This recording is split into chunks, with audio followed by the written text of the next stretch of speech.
Por favor, queridos asistentes e invitados especiales, sentémonos para escuchar el siguiente panel. Y yo aquí me convierto en una dictadora. Así que voy a estar con el reloj pendiente, con el tiempo. 15 minutos, dijo Josefina. Yo soy, ¿verdad?, digamos, una invitada de Nicaragua. Josefina es la que manda aquí. Todos mandan. Bueno, qué bueno, qué demócrata. Te felicito. Bueno, ahora en serio va la cosa. Bueno, una tarde espléndida. Como les dije, me siento yo muy orgullosa de que hayan tomado a Rubén Darío y a Edgar Allan Poe, figuras excelentes de la literatura, tanto inglesa como en lengua española, el de mi país, tan pobre pero tan rico en poesía, en especial por él, por Rubén Darío. Y tengo el gusto de presentarles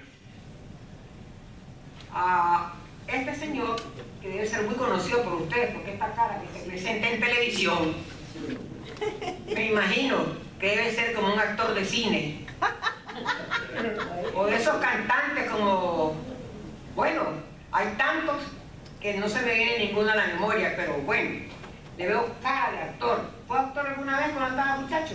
Voy a cantar. Oh, qué bueno. Va a ser cantante, qué bueno.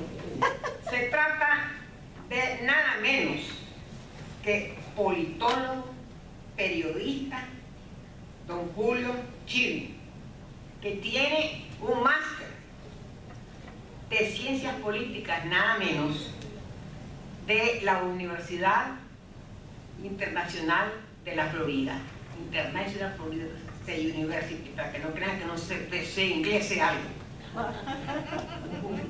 Él es muy conocido como comentarista de política internacional en televisión. ¿Se dan cuenta? Ya esa cara ya me decía a mí que era algo como actor.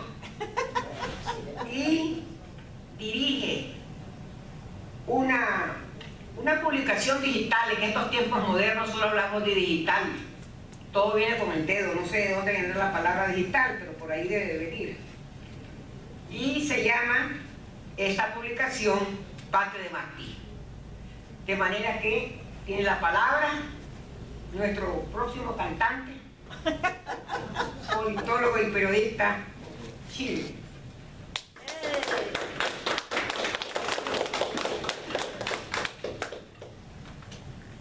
¿Vas a cantar despacito? Bien, bueno. Y como tenemos una cuestión de baile de tarde mañana, pues también podría iniciar la etapa. Después podemos hablar para contratarlo como agente de publicidad. Muchísimas gracias. Y ustedes vieron lo que les dije, que uno pierde amigos. Aquí estaban supuestos estar 3 panelistas y me han dejado. Y me he quedado solo, pero no importa. Muchas gracias, en serio, por estar acá. Me encanta el tema que se me concedió, de corrientes ideológicas en la Cuba colonial. Primero, vamos a hablar de un segundito para estar seguro que todos estamos en este sentido en la misma página de ideología. ¿Qué queremos decir con ideología? Bueno, no es para nada complicado. En efecto, es un sistema de creencias que se compone, es una óptica de cómo nosotros vemos y entendemos el mundo, que llegamos a ese punto por muchas razones: la cultura, la familia, las tradiciones, los valores, las leyes. La diferencia entre, podemos decir, una posición filosófica y una posición ideológica es que la posición filosófica puede ser de contemplación, o sea, uno analiza y ahí se queda. La ideología tiene un accionar político. En otras palabras, esa visión busca remediar las cosas por medio del accionar político. Aclarado eso, quiero mencionar algunos de los factores seminales que impactaron lo que podemos decir la ideología prevaleciente en la Cuba colonial. La Revolución Francesa. Cuando digo Revolución Francesa, omito los 2 años de la dictadura jacobina. Estamos hablando de la Revolución Francesa como entrada liberal, e incluyo el periodo de Napoleón Bonaparte, que hizo más que nadie para profundizar las reformas liberales. Sin gobernar como un demócrata, no hay nadie que haya hecho más desde la política para profundizar lo que fueron las reformas liberales. La Revolución estadounidense, que fue otro complemento que, unido a la Revolución Francesa, se pusieron en práctica determinados ensayos políticos que enfatizaban derechos naturales. Jefferson escogió llamarlos derechos inalienables, pero lo que se está refiriendo son derechos naturales, derechos que te dio Dios, que preexisten la constitución de un gobierno. O sea, un gobierno no te hizo libre, tú naciste libre. Y este entendimiento pues produce límites serios a cualquier gobierno. Esto era un concepto antiguo. O sea, Platón hablaba de derecho natural, los antiguos griegos, pero fueron las revoluciones francesas y estadounidenses las que en efecto concretaron ese ensayo político para poner en experimento ese concepto. La revolución en Haití también tuvo enormes repercusión en Cuba. La esclavitud y el azúcar, que estos dos, pues claro, tienen que ver mucho con lo que ocurrió en Haití. Y la toma de La Habana por los ingleses. O sea, ese escaso año que estuvieron los ingleses en La Habana sirvió para abrir Cuba, abrir una ventana de la cual nunca fue igual nuestra patria. Y si hablamos de ideología y base filosófica e ideológica cubana, hay que mencionar una institución paradigmática, y eso es el Seminario de San Carlos. Grecia, Platón tuvo su academia, Cuba tuvo su seminario de San Carlos. José Agustín Caballero, Francisco Arango y Parreño, Félix Varela, José Antonio Saco, José de la Luz y Caballero,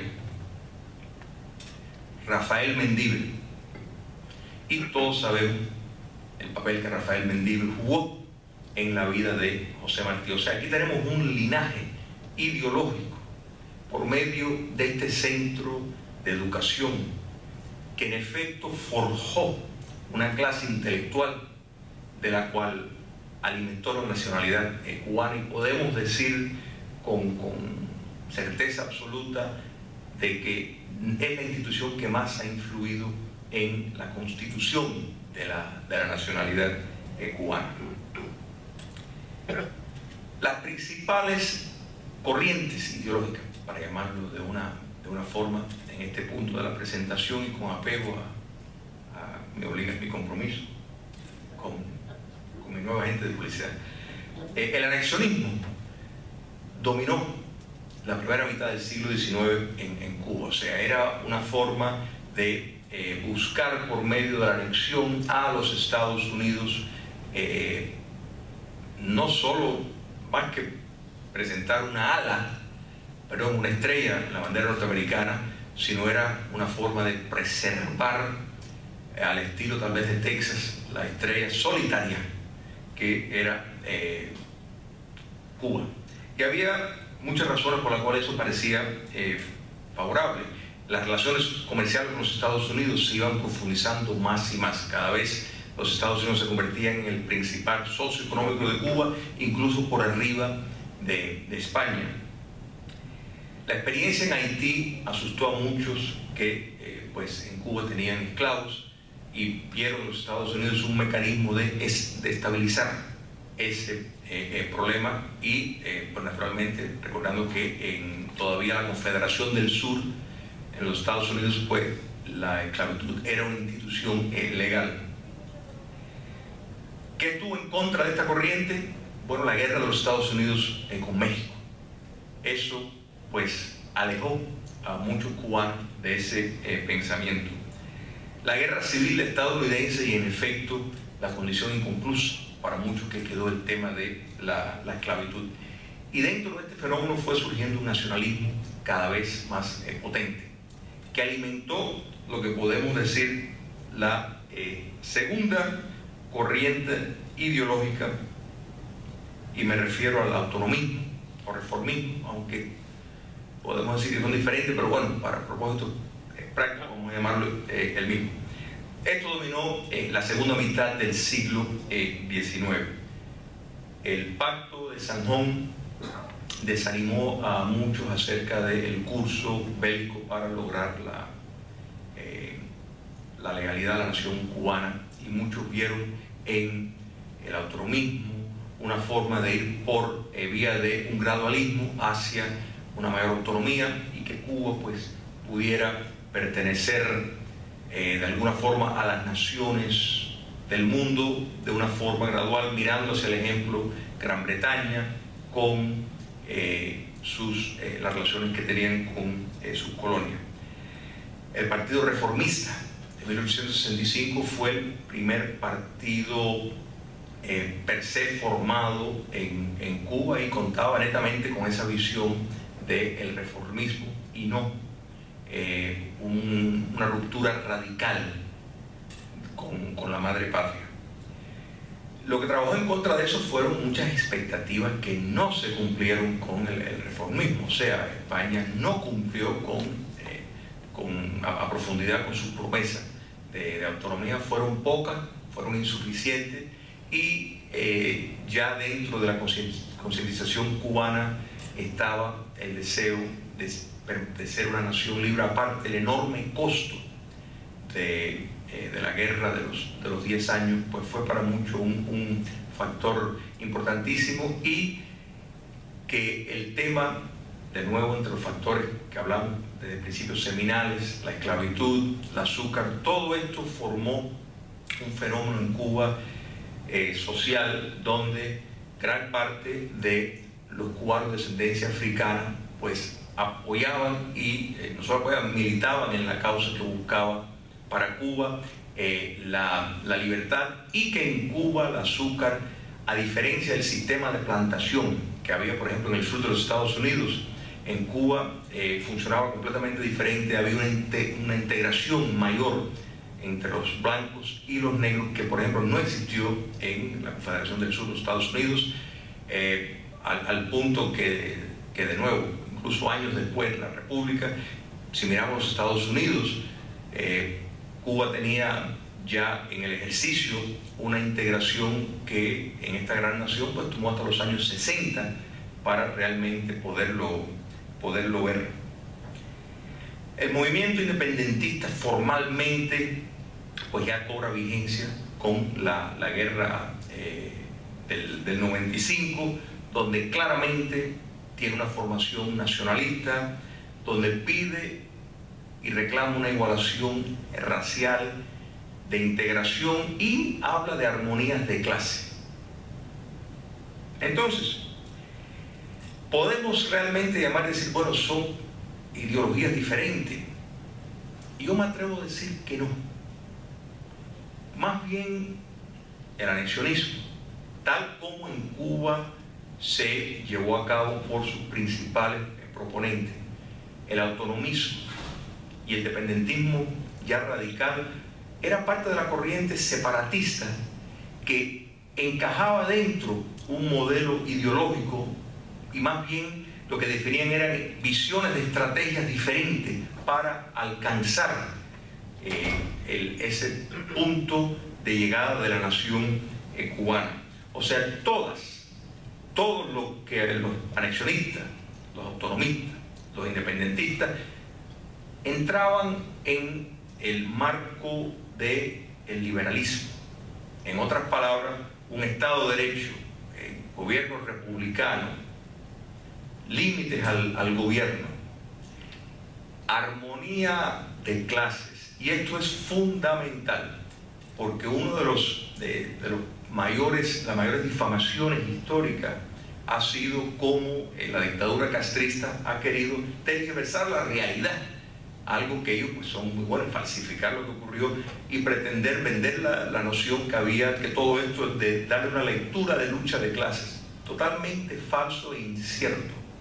O sea, Cuba y lo que podemos definir como ese gran marco, ese paragón ideológico, parte dentro de un esquema liberal que estamos hablando con límites al gobierno y no con visiones utópicas de construir un hombre nuevo, de destruir clases, nada de ese tipo. Es cierto que habían matices de anarquismo y de socialismo en el movimiento independentista, pero el gran maestro José Miliar esa diferencia para relegarlo a la irrelevancia dentro del movimiento de liberación en Cuba. Y hay que destacar que no es hasta que se establece el Estado comunista en Rusia y después la Unión Soviética pues empieza su campaña de exportar la revolución marxista, que hace su penetración en Cuba, y es cuando vemos esos matices alcanzar otros niveles y, pues, por supuesto, la dictadura actual, pues claro, pretender inflar como si eso representaba una fuerza subyacente, completamente incierto.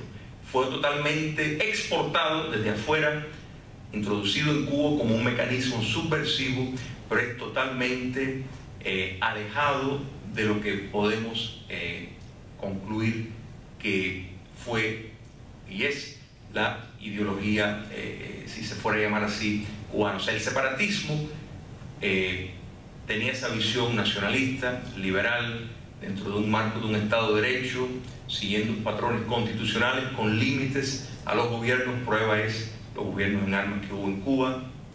Y, de nuevo, la visión de integración plena, que incluso tuvo ciertos roces con los ocupadores estadounidenses en cuanto a esa visión, que los Estados Unidos pues no había puesto eso en marcha todavía, lo consideraba muy adelantado, muy por delante de su tiempo, cuando en Cuba era algo de un mecanismo diario y natural de esa forma. Le doy las gracias por la atención y por la oportunidad que me dio la querida doctora Josefina Leiva para tocar este tema. Gracias.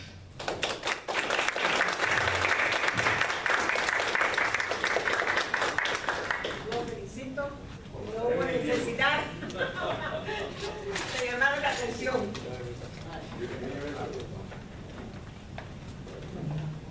Sintetizó magníficamente. Ha sido una sesión, nos dio una gran lección, que ignoraba muchas cosas, sabía de la sacarocracia y todo eso, pero aquí me amplió más lo que conocía sobre eso, que no hubo división entre negros y blancos, y que se diferencia tanto de lo que fue aquí en los Estados Unidos. Y agradezco. Gracias. Muchas gracias a ustedes. Gracias. Gracias.